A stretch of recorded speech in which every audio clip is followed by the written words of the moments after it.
Bénissez-moi mon Père parce que j'ai péché. J'ai menti à mes abonnés.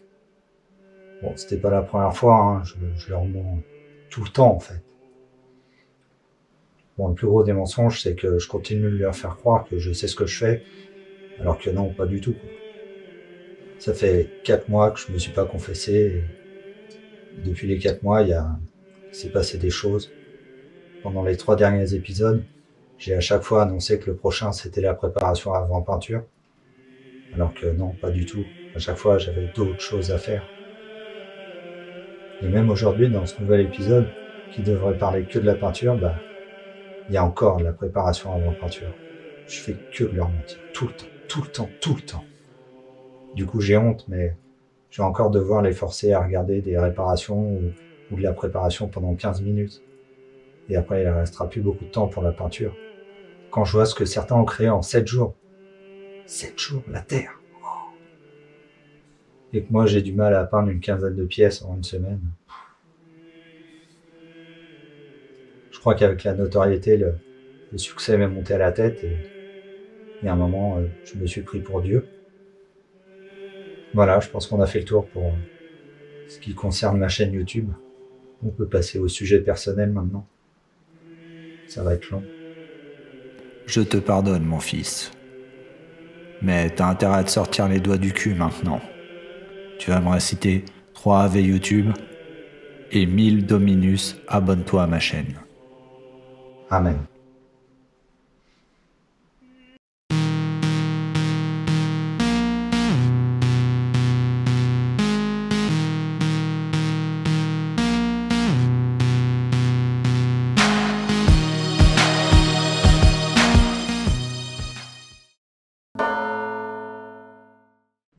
Donc si tu suis cette chaîne avec attention, tu te souviens que ce support d'araignée là, il est tordu. Et donc il est décalé de ce côté-là d'1 millimètre. Donc ce qu'on va faire, c'est on va meuler ce côté-là pour récupérer le millimètre. Et de l'autre côté, on va meuler aussi pour le redresser et pouvoir y intégrer une rondelle pour récupérer l'épaisseur. Je sais pas si tu as compris, moi je me suis compris. Parce qu'il faut absolument que ça ce soit droit. Sinon ton support d'araignée va être tordu. Du coup, tes carénages ils vont pas s'aligner et ça va être l'enfer.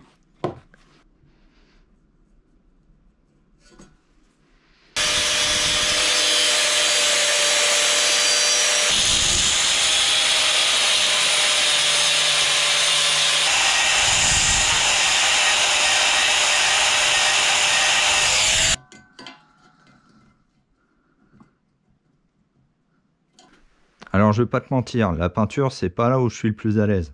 Déjà parce que c'est un vrai métier, c'est hyper compliqué de faire une belle peinture. Il y a énormément de choses qui peuvent foirer.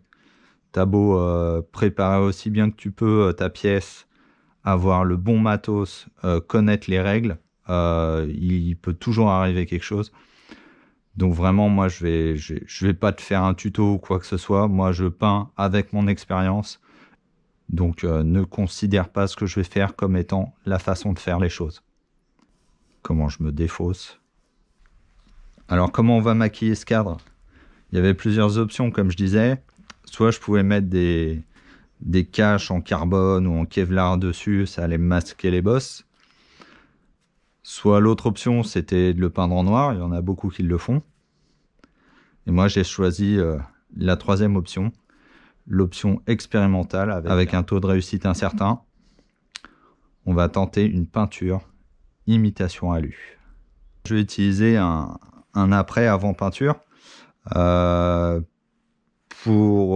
que c'est comme ça qu'on fait en vrai. Alors moi généralement je le fais pas ça. Je passe directement à une couche de peinture et voilà. Mais donc là je vais le faire parce que j'ai le matos. Et il y a beaucoup d'impacts, de choses comme ça, de raccords, de mastic. Donc j'espère que ça va m'aider si j'avais eu besoin de revenir avec du mastic après, de ne pas avoir à le faire là justement grâce à l'après. Ça fait beaucoup de fois après. Hein. Et là tu vois, je viens de remarquer, j'ai des petits impacts là qui sont en creux.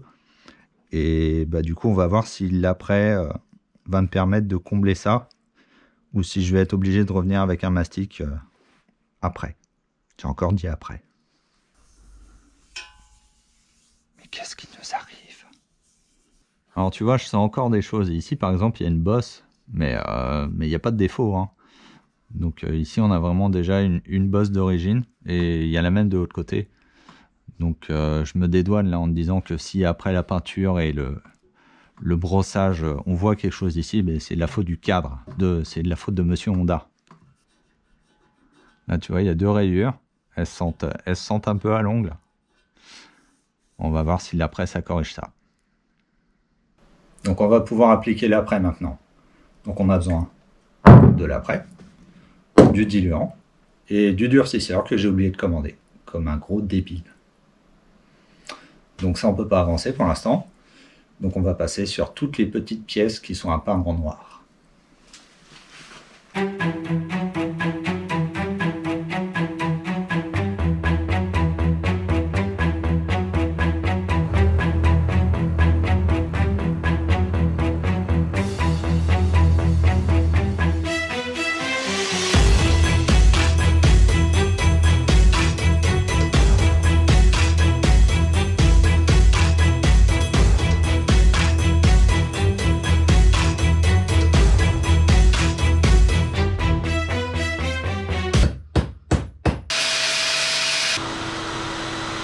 Clairement, celle-là, je sais pas où elle va, mais elle est bien dégueulasse.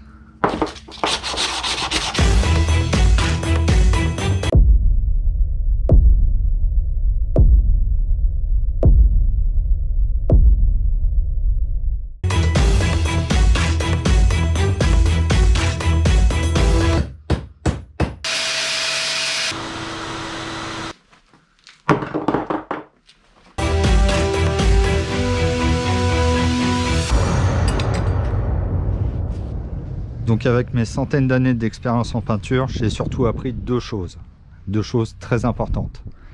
La première, c'est de commencer à peindre les endroits qui sont difficiles d'accès. Si tu fais le plus facile au début, tu risques de mettre une deuxième couche dessus et c'est là que ça coule. Et la deuxième chose que j'ai apprise, c'est qu'il faut peindre mouillé sur mouillé. Donc t'attends pas que ta peinture assèche une première couche, tu fais ta première couche, t'attends un tout petit peu et là tu fais direct une deuxième couche. La première pas trop chargée et la deuxième qui couvre tout. Et après tu touches plus à rien. Bon, et pour te montrer à quel point je suis un expert, ça c'est une bombe 2K, donc avec un durcisseur à activer. Et c'est la première fois que j'utilise ça.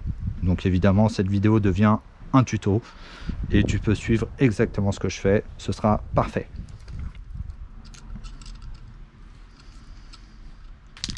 Interlude musical.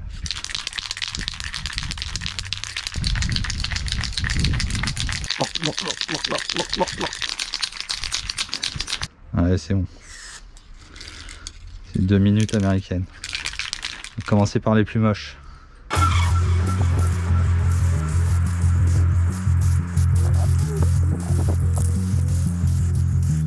Voilà, il n'y a que des coins difficiles.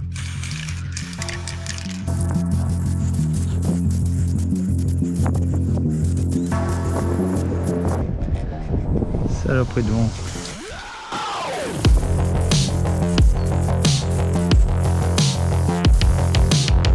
Moi j'adore ça, la peinture. C'est un peu ma passion.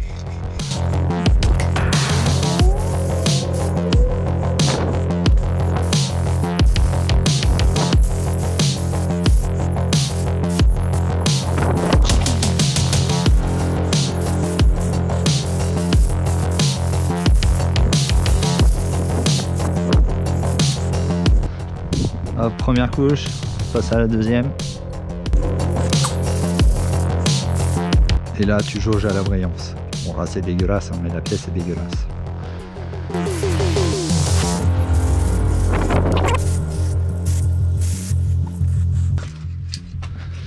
Bon, j'ai pas en intérieur parce que il y a trop de vent pour cette pièce. Celle-là, ça sert à rien d'essayer de la faire bien. Elle était trop piquée. La peinture, ça corrige pas tout.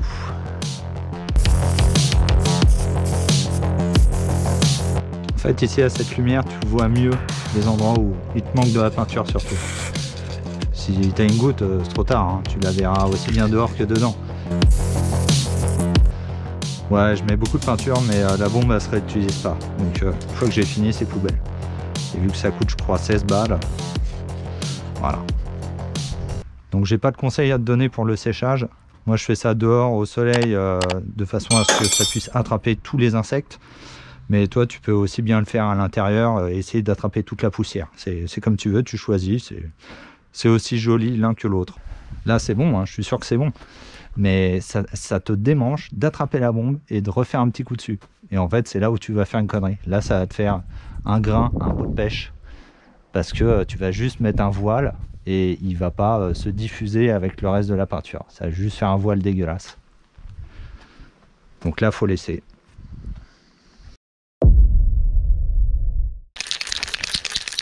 Tiens, je me fais un test. Ici couche fine, ici couche épaisse dès le début.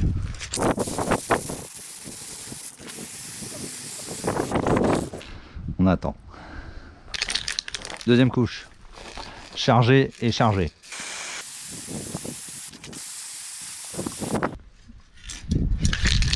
Et maintenant, test de couleur. 1, 2, 1, 2.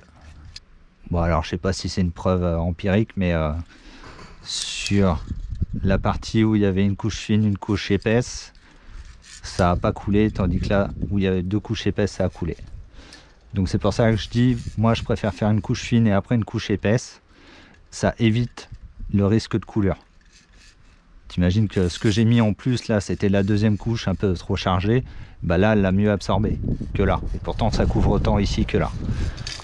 Après tu fais ce que tu veux, hein. Moi je dis n'importe quoi des fois, donc... Écoute-moi bien, si tu veux devenir le meilleur peintre de YouTube, il va falloir t'entraîner. Es-tu prêt ?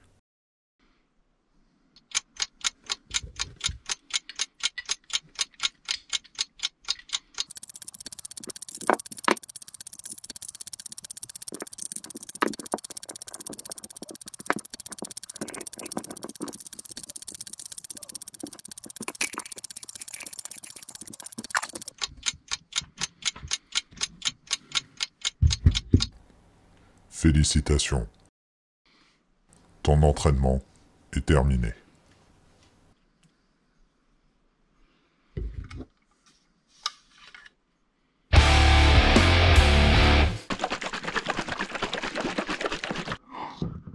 Oh, comment c'est épais. Il y en a qui disent que c'est pas la taille qui compte.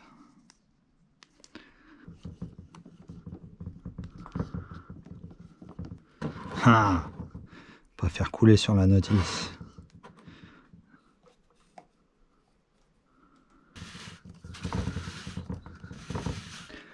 Quand t'as pas une grosse couleur qui descend jusqu'en bas, je peux te dire que t'es fier. Hein. Ah.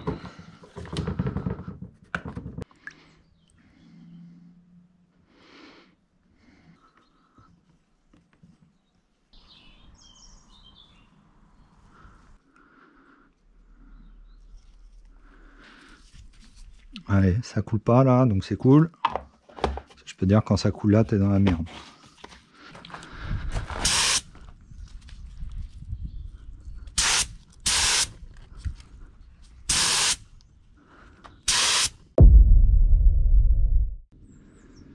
Allez, c'est parti, ça rigole plus.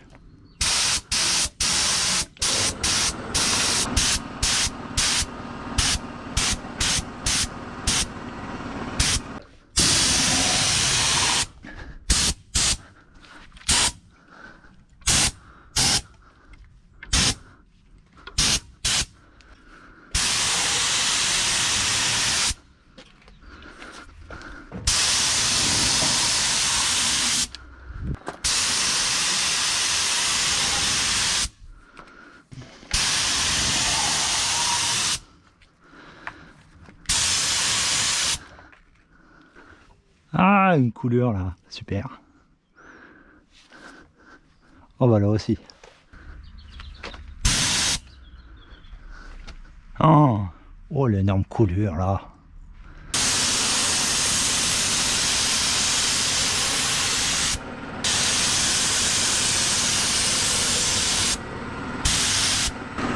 Ça c'est beau là.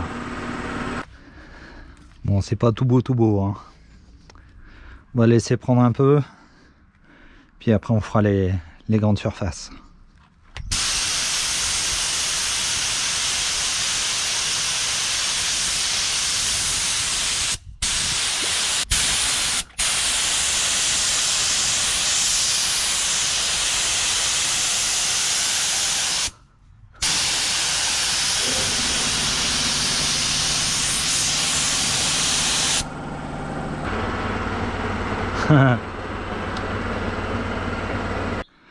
Donc là, j'ai mis la première couche partout.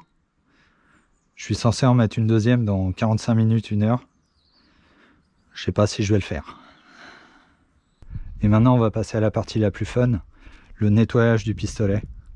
Alors franchement, les pistolets, ça devrait être des consommables, hein. Franchement, ça devrait coûter 30 balles et pouvoir les jeter après parce que c'est tellement une tannée à nettoyer que... Deuxième couche. Nickel. Bon, j'ai oublié de filmer, hein. Alors, il y a eu des bonnes surprises et des moins bonnes.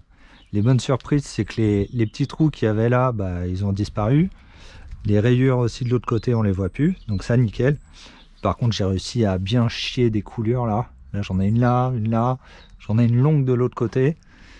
Là, après, j'ai des petits bouts de mastic qui ressortent un peu. Là, j'ai un petit trou, là, un petit truc.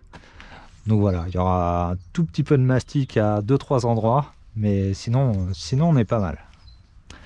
Tant que ça t'arrive au moment de l'après, tout va bien. Si tu fais des grosses coulures au moment de la peinture, là, c'est la merde.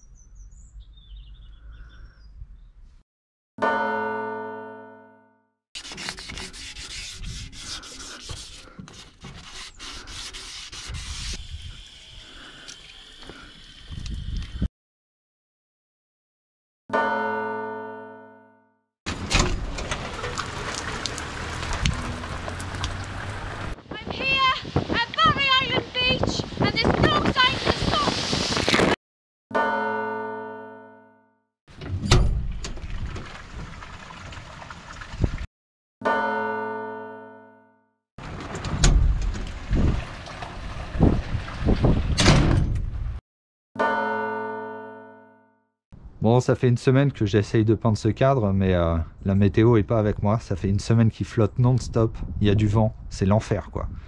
Donc j'ai été obligé de prendre une mesure radicale si je veux pas que la peinture soit faite dans 1 an. Du coup, j'ai acheté un truc pour pouvoir peindre à l'abri, digne des plus grands peintres clochards du monde. Une tente 2 secondes. Ah, c'est pas une 2 secondes, on dirait.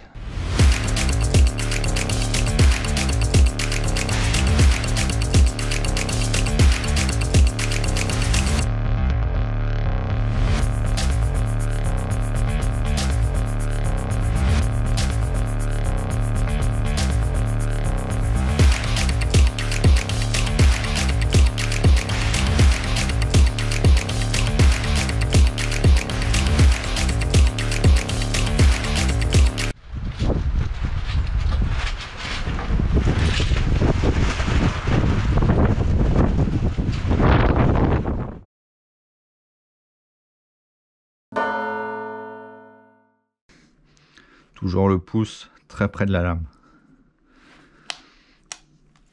Et branché, bordel.